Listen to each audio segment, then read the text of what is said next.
Hi friends, ഇന്ത്യയുടെ ചരിത്രത്തിലേക്ക് നമുക്ക് ഒന്ന് പോയാലോ? യെസ്, നമുക്ക് ഒരുമിച്ച് പോകാം. ഇസഡ് വേൾഡിലേക്ക് ഏവർക്കും സ്വാഗതം. ഇന്ന് ഞാൻ പരിചയപ്പെടുത്തുന്നത് അഞ്ചുതെങ്ങ് കോട്ടയും അതിൻ്റെ വിശേഷങ്ങളുമാണ്. തിരുവനന്തപുരം ജില്ലയിൽ ചിറക്കൽ താലൂക്കിലെ ഒരു കടലോര ഗ്രാമമായ അഞ്ചുതെങ്ങിൽ ഈസ്റ്റ് ഇന്ത്യ കമ്പനി 1695 കെട്ടിയ ഒരു കോട്ടയാണ് അഞ്ചുതെങ്ങ് കോട്ട. ഈസ്റ്റ് ഇന്ത്യ കമ്പനിക്ക് വ്യാപാര ആവശ്യത്തിന് വേണ്ടി ആറ്റിങ്കൽ മഹാറാണി കൽപ്പിച്ചു നൽകിയ ഒരു പ്രദേശമാണ് ഇത്. ആറ്റിങ്കൽ റാണി ബ്രിട്ടീഷ് ഈസ്റ്റ് ഇന്ത്യ കമ്പനിക്ക് അഞ്ചുതെങ്ങിൽ ഒരു ഫാക്ടറി പണിയാൻ 1684 അനുവാദം നൽകി. 1690 ഇവിടെ ഒരു കോടതി പണിയാനുള്ള അനുവാദം ലഭിച്ചു. കോട്ട പണിതത് 1965 ഈ കോട്ടയുടെ നിർമ്മാണം ചതുരാകൃതിയിലാണ് നിർമ്മിച്ചിരിക്കുന്നത്.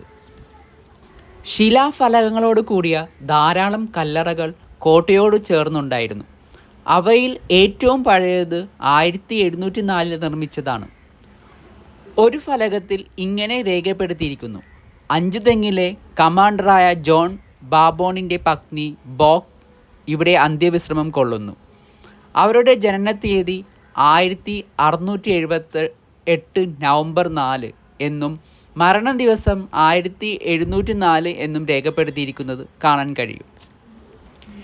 കേരളത്തിൽ ആദ്യമായി ബ്രിട്ടീഷുകാർക്കെതിരെ ഒരു സംഘടിത കലാപം ഉണ്ടായതും ഈ കോട്ട കേന്ദ്രീകരിച്ചായിരുന്നു. 1721 രാജ്ഞിയെ കാണാൻ പോയ ഒരു സംഘം ബ്രിട്ടീഷുകാരെ നാട്ടുപ്രമാണിയുടെ നേതൃത്വത്തിലുള്ള ഒരു സംഘം ആക്രമിച്ചു കൊലപ്പെടുത്തി. തുടർന്ന് 6 മാസത്തോളം കോട്ട ഉപരോധിക്കുകയും ചെയ്തു. തലശ്ശേരിയിൽ നിന്ന് കൂടുതൽ സേന എത്തിയാണ് കലാപം അടിച്ചമർത്തിയത്. വേലുത്തമ്പിയുടെ കാലത്ത് ബ്രിട്ടീഷുകാർക്ക് എതിരെ നടന്ന കലാപത്തിലും കലാപകാരികൾ ഈ കോട്ട ഉപരോധിച്ചിരുന്നു.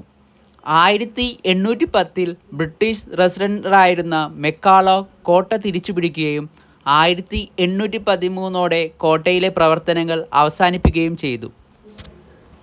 തുടർന്ന് കോട്ടയം പ്രദേശവും തിരുവിതാംകൂർ രാജ്യത്തോട് ചേർക്കപ്പെടുകയും 1921 മുതൽ പുരാവസ്തു വകുപ്പിൻ്റെ മേൽനോട്ടത്തിലാകുകയും ചെയ്തു.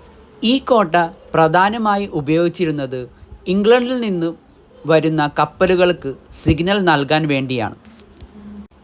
ഈസ്റ്റ് ഇന്ത്യ കമ്പനിക്ക് മലബാർ തീരത്തു ലഭിച്ച ആദ്യത്തെ സ്ഥിരം താവളമായിരുന്നു ഇത്. ഈ കോട്ട മൈസൂർ യുദ്ധത്തിൽ ഒരു പ്രധാന പങ്ക് വഹിച്ചിട്ടുണ്ട്. ഇവിടുത്തെ ജനങ്ങളുടെ പ്രധാന ഉപജീവന മാർഗം മീൻപിടുത്തവും വ്യാപാരവും ആയിരുന്നു. ഇപ്പോൾ ഈ കോട്ട ഉപേക്ഷിക്കപ്പെട്ട നിലയിലാണ്. എന്നാലും ഈ കോട്ട കാണാൻ ഇപ്പോഴും ധാരാളം പേർ എത്തുന്നുണ്ട്. ഈ കോട്ടയ്ക്കുള്ളിൽ നിന്നും കടലിലേക്ക് പോകുവാനും കടലിൽ കിടക്കുന്ന കപ്പലിൽ നിന്ന് സാധനങ്ങൾ കൊണ്ടുവരുന്നതിനും വേണ്ടി ഒരു തുരങ്കം നിർമ്മിച്ചിട്ടുണ്ട്. ഇതിപ്പോൾ അടച്ചിട്ടിരിക്കുകയാണ്. ആടുമാടുകൾ അതുവഴി ഇറങ്ങി ആപത്തിൽപ്പെട്ടതിനാലാണ് ഇങ്ങനെ ചെയ്തത്. ഈ കോട്ടയോട് ചേർന്നുള്ള ഒരു പള്ളിയും പള്ളിക്കൂടവും പ്രവർത്തിച്ച് വരുന്നു. ചരിത്രമുറങ്ങുന്ന അഞ്ചുതെങ്ങിനോട് തൽക്കാലത്തേക്ക് വിട പറയുന്നു.